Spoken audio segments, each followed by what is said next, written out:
माला जितनी माला है माला से हट जाना चाहिए। माला निकालिए। तालियां तालियां बजते रहनी चाहिए, तालियां बजते रहनी चाहिए। दिनेश मेहता जी बोलो कृष्णा जी ऊपर क्यों है, नीचे सब आइए, नीचे नीचे नीचे बोलो नीचे आइए। दिनेश मेहता जी जो दे दिए हैं वो किनारे हो गए। दिनेश मेहता जी किधर है? ये आई हुई है और एक डॉक्टर आई हुई है, डॉक्टर सुजाता साख्या। मैं दोनों से कहूंगा, राकेश जी से चुमा, तीनों से कहूंगा कि समाज के तरफ से सम्मान कर रहे हैं। बरोज जी आए हुए, बसंत जी आए हुए, बसंत जी के लिए जोरदार ताली से स्वागत करें, जोरदार ताली से स्वागत करें।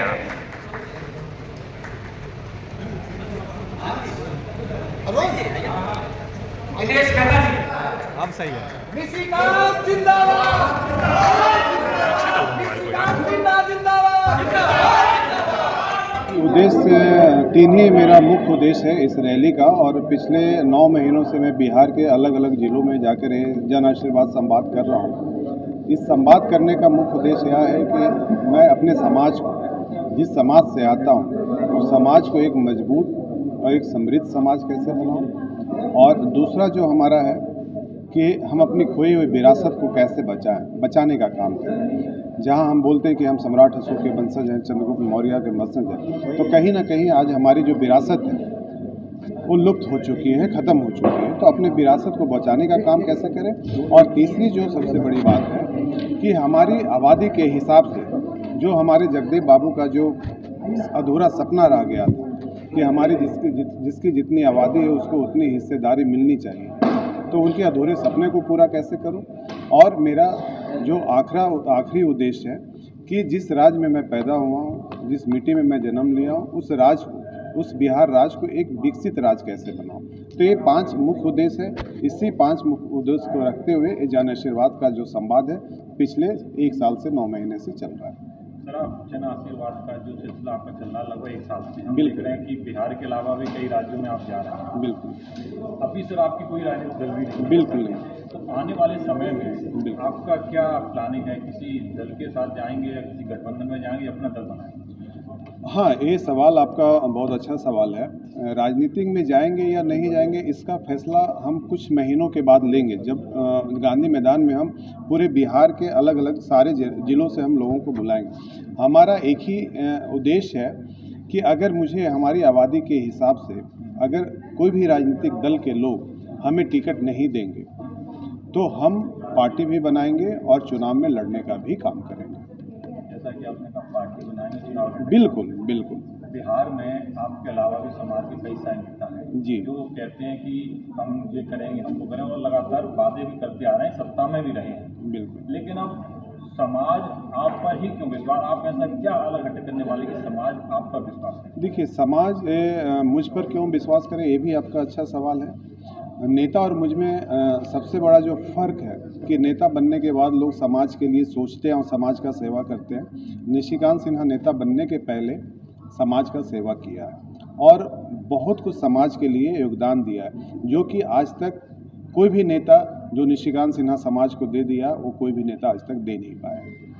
जैसा कि आपने कहा कि निशिकांत सिन्हा ने दे दिया, समाज को नहीं दे पाया। बिल्कुल आप जॉब कर रहे थे, जैसे आपने कहा कि आपकी गरीबी छुट्टी बिल्कुल विरासत में कुछ नहीं मिला। बिल्कुल।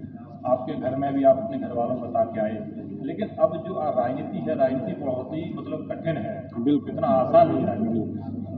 तो क्या चुनौतियां मानते हैं राजनीति में आपने? हर तरह का चुनौतियां हैं। सबसे बड़ा तो बिना त्याग का तो कुछ मिलता नहीं है। जितने भी महापुरुष बने हैं, आज जगदेव बाबू ऐसे ही महान पुरुष नहीं बने थे। उन्होंने भी जब अपनी शहादत दी थी, शहादत देने के पहले भी उन्होंने बहुत त्याग दिया था।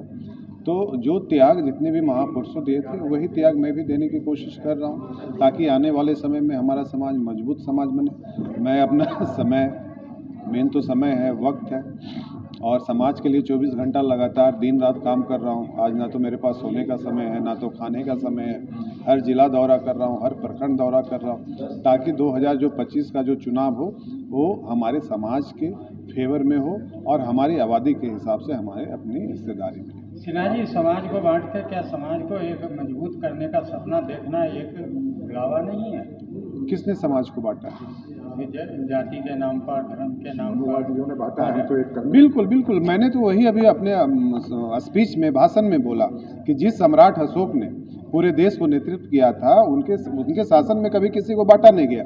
लेकिन आज का जो सत्ताधारी लोग हैं वो हमें बांटने की कोशिश कर रहे हैं, हमें तोड़ने की कोशिश कर रहे हैं। जहां कुशवाहा की 14% की बिहार में आबादी थी, इस कुशवाहा को दांगी में बांट दिया गया, कुशवाहा में बांट दिया गया, जुलहार में बांट दिया गया और 3%, 3.5% कुशवाहा की आबादी दिखाया गया, ताकि हम सत्ता से दूर रहें, राजनीतिक क्षेत्र से दूर रहें। तो ये तो जितने भी सत्ता के लोग हैं वो जो मजबूत समाज के होते हैं उन्हें तोड़ने की कोशिश करते हैं। सर, आप युवा हैं, आपके पास काफ़ी सारे युवाओं की टीम है, तो युवाओं के लिए आप क्या करेंगे? जितना भी अभी मैं जो काम कर रहा हूँ वो युवा के लिए कर रहा हूँ, खासकर शिक्षा के क्षेत्र में।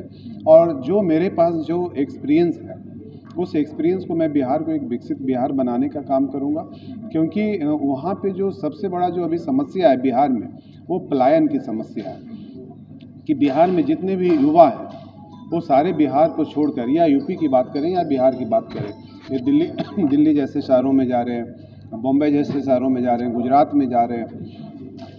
तो बिहार का जो आज के समय में जो बिहार सबसे बड़ा सप्लायर बना है, सबसे बड़ा जो एक्सपोर्टर बना है, वो लेबर का बना है, मैन पावर का बना है। अगर बिहार से सबसे ज़्यादा किसी चीज़ की सप्लाई हो रही है तो वहाँ का मैन पावर का हो रहा है, वहाँ का लेबर का हो रहा है।